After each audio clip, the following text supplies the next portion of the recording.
যুক্তরাষ্ট্র ও ইরানের চলমান উত্তেজনা নিয়ে নতুন করে শুরু হয়েছে আন্তর্জাতিক আলোচনা।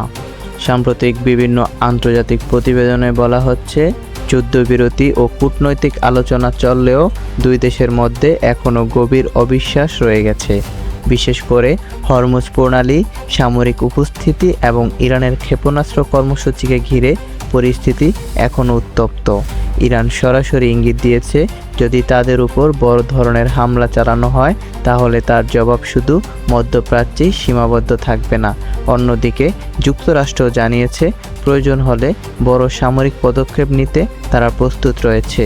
তবে বিশ্লেষকদের মতে এই মুহূর্তে ইরান সরাসরি যুক্তরাষ্ট্রে হামলা চালাবে কিনা সেটি নিশ্চিতভাবে বলা কঠিন, কারণ এমন পদক্ষেপ পুরো অঞ্চলে ভয়াবহ যুদ্ধের ঝুঁকি তৈরি করতে পারে। এইদিকে কাতার সহ কয়েকটি দেশ এখনও দুই পক্ষের মধ্যে সমঝোতা তৈরির চেষ্টা চালিয়ে যাচ্ছে। সব মিলিয়ে পরিস্থিতি এখনও অত্যন্ত সংবেদনশীল, আর বিশ্বজুড়ে নজর এখন মধ্যপ্রাচ্যের দিকেই। এমন আন্তর্জাতিক আপডেট পেতে আমাদের চ্যানেলটি সাবস্ক্রাইব করে বেল আইকনটি বাজিয়ে রাখবেন। ধন্যবাদ।